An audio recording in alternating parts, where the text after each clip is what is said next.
Hey there, Alan Matthews here. In this video, we're going to be talking about making groupings of your pieces so that they flow, so that they come together instead of having just little bitty pieces that it creates suites out of them, if you'd like to say that, or little groupings so that they are more enjoyable for your listeners as a group.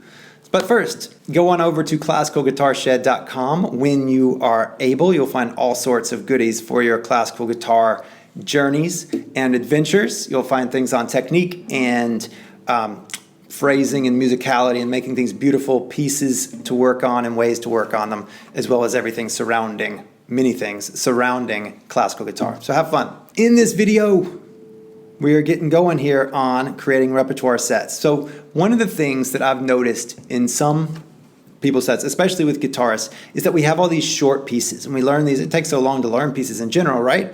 That we have these short pieces. It's not like the piano where we're playing a 20-minute piano sonata. We have short pieces, meaning they're 3 minutes, they're 5 minutes, is a long piece in guitar. It's very easy with our programming to end up with what I call a program of encores, meaning each piece is great, each piece is dynamite, but it's just this one little thing, and then another little thing, and then another little thing. And so it's like going over to somebody's house and being served one dessert after the next. It's like each dessert's wonderful, but it's not exactly it's not the full meal experience.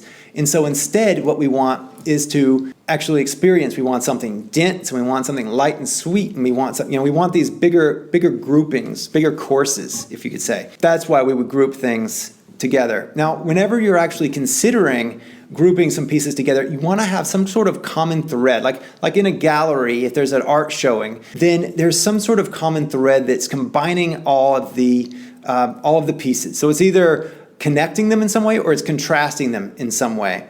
And so you want there to be a common thread. You can also use like referential common threads, like the time period, 3 Renaissance pieces, or the country, 3 Brazilian pieces, or something like that. And those work great, especially because they'll be that. Now, still within that, you want to contrast them. And this brings us to how you actually set up the pacing of your set. A really common one is fast, slow, fast. And this is like sonata form, which is a musical form.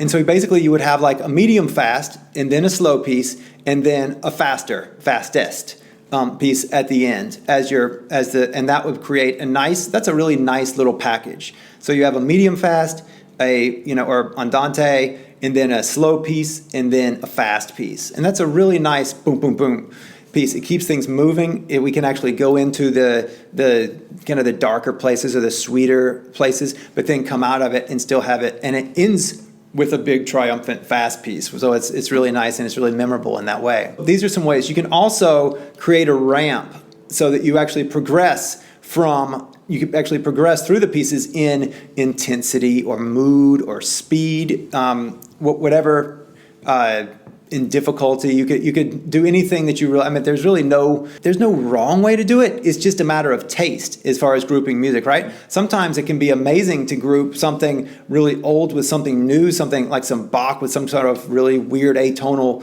modern thing. It makes everything better because of the contrast of the things around it. So it gives it a context to where it's really interesting within the context of other things. I'm not really into the atonal 20th century music, modern music, but as a short piece juxtaposed with a couple of other pieces, it can be really interesting. So it's really how you use it, kind of like anchovies or anchovy paste. It's all a matter of how you use it. One more thing, don't underestimate the power of a really simple little piece.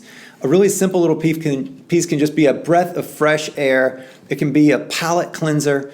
It can be really nice. So don't underestimate just that really short little 1 minute, very easy piece thrown into your set here and there. It can be just the perfect touch. So don't think anything is too easy for a set, especially if everything else on your set is at the edge of your ability. Then it can also be a really nice break to say, whew, let's just play this easy piece here, and then get back into the pieces that are more challenging for you.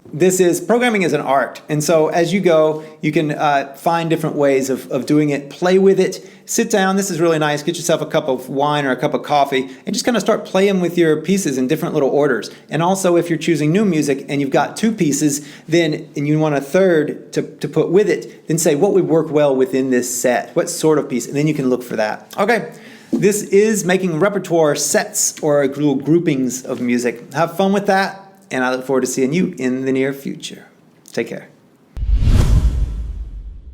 Hey, would you like to play more cleanly, with more speed and precision, with more beautiful phrasing, and know that you're actually coming forward and progressing in a logical way on your guitar? Well, if so, you might want to check out the Woodshed. The Woodshed is a full practice solution. You'll find a massive library of play-along practice videos. You get a clear step-by-step progression. There's a massive practice library there with videos that you actually play along with. So practice along videos, training your different areas of your technique so that you know that that's solid. You get all the courses on Classical Guitar Shed, free webcam check-ins and video reviews so that you always know that you're on track with personalized one-on-one feedback. And most of all, you get the peace of mind knowing that you are on a specific track that leads from here to there. If this sounds interesting to you, then you can find more information following the link in the description, or you can go to classicalguitarshed.com, click on the membership button right in the center of the menu, and you'll learn all about it. Take care.